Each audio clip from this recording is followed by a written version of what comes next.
Сәлеметсіздер ме, құрметті әріптестер? Сіздермен біргеміз Айгерім. Бүгінгі видеода мен сіздерге қажет болып қалатын жасанды интеллект платформасы жайлы айтқым келіп отыр. Ол платформаның аты бізде Suno AI. Ол платформа бізге музыканы оңай жасауға көмектесетін болады. Ең алдымен Google іздеу парақшамызға кіреміз. Іздеу батырмасынан Suno AI деп жазамыз. Бірінші шыққан платформаға кіреміз.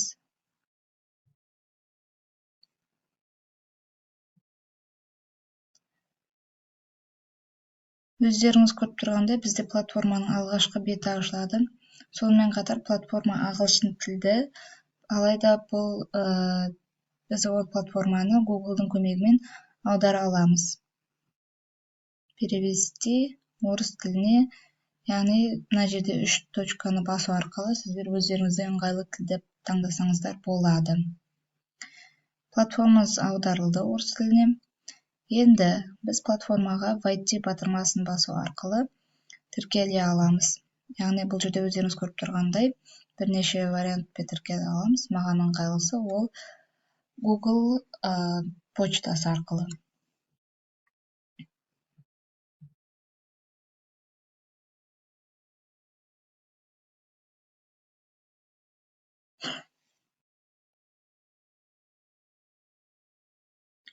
Өздеріңіз көріп тұрғандай, мен платформаға тіркелдім.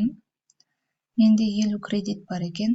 Яғни бізде сайттың жақсы жақтарын айтып кетсем мен сіздерге. Біз бұл сайт арқылы дайын мәтінді музыкаға айналдыра аламыз. Сонымен қатар бұл сайтты музыкалық дағдылары қажет емес, яғни музыкалық аспаптарда ойнамайтын, немесе музыка теориясын білмейтін жаңадан бастаушылар да қолдана алады. Сонымен қатар жылдам және уақытты үнемдеу арқылы бірнеше минутта ән жасауға мүмкіндік береді бұл сайт. Сонымен қатар әртүрлі стильдер мен жанрларды қолдануға мүмкіндік береді. Яғни бізде дайын мәтін болса, біз соны музыкаға айналдыра аламыз осы сайттың көмегі арқылы. Ал кемшіліктеріне келсек, бұл сайтта бізде шектеу бар. Яғни бізде көрдіңіздер, мен тіркелген кезде 50 кредит берді.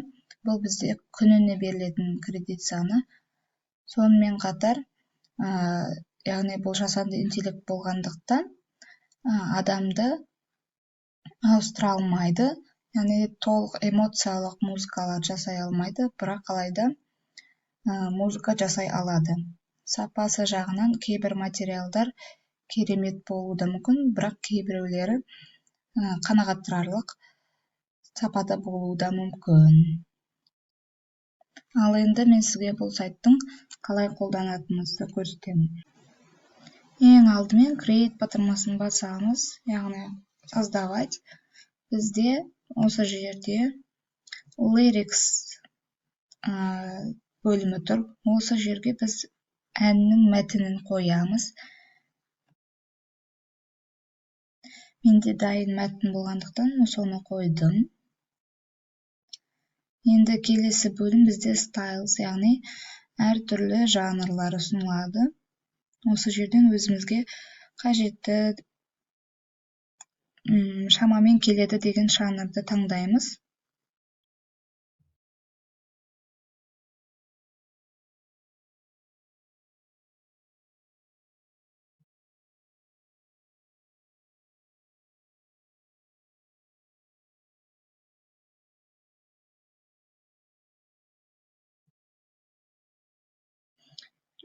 Мәтінді қойдық, жанрымызды таңдадық. Енді create батырмасын бассақ болады.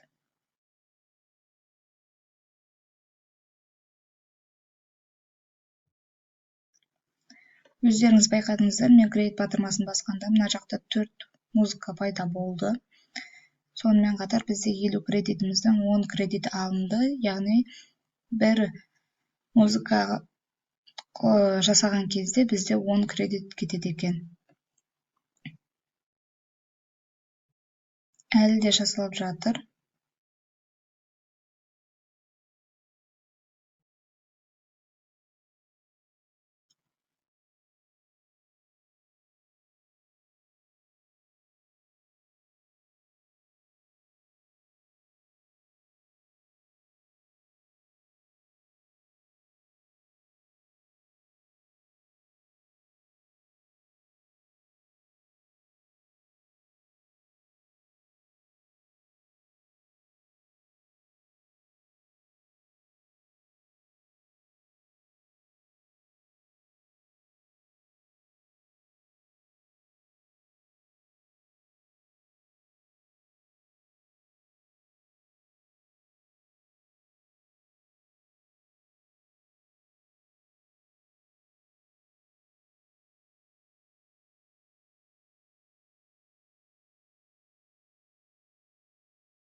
Көрүп турсуздар, бизде биринчи жана экинчи варианттагы музыкалар олар про, яғни буларды биз скачать эте алмайбыз өзүбүзгө. Ал башка дагы да эки варианттагы музыка ол бизге скачать этилүүгө болатын музыкалар.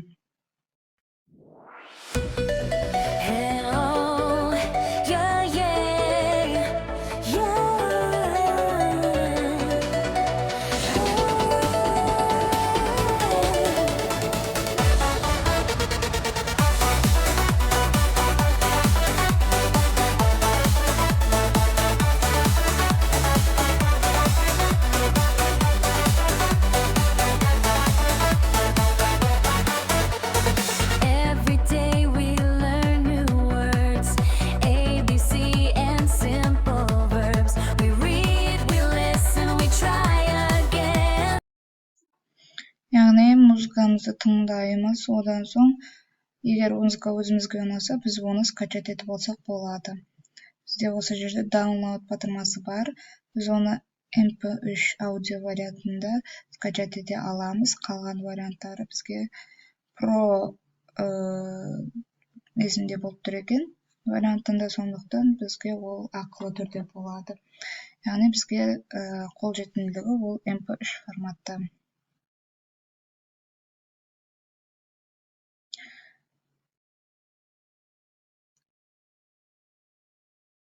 Бизде скачать этилди аудиомуз, сону ары карай колдона берсек болот. Жалпы бул платформа бизге эмне үчүн кажет? Бизде матн болгон жагдайда биз сону музыкага айналдырууга кажет болот. Яғни кээ бир иш-чараларда, мектептик проекттерде колдонууга болот. Сиздер менен болгон Миса Айгерим. Сиздердин кажеттиликтериңизге жарайт деген үмүттөмүн. Сау болуңуздар.